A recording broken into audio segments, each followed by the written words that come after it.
Adishia ya womo Ashtown ye wo Menchia South was sentimental mood sir one penny for say. And we be a sum one watch a par or best of the dear most woman too free na a hard drink. Bola ya kutu sui ewo Ashtown.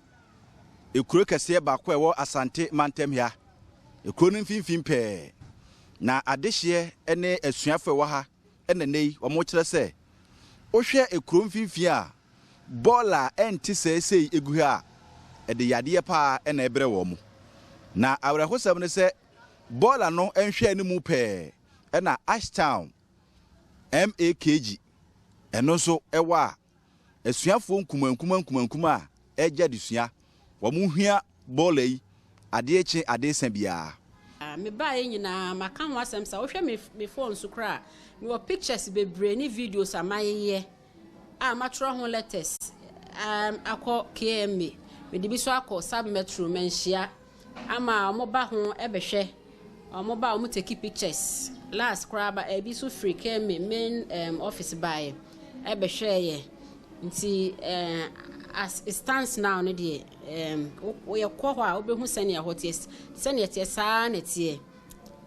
me hu se omo ba ye bibia wo ho omo ba na se omo be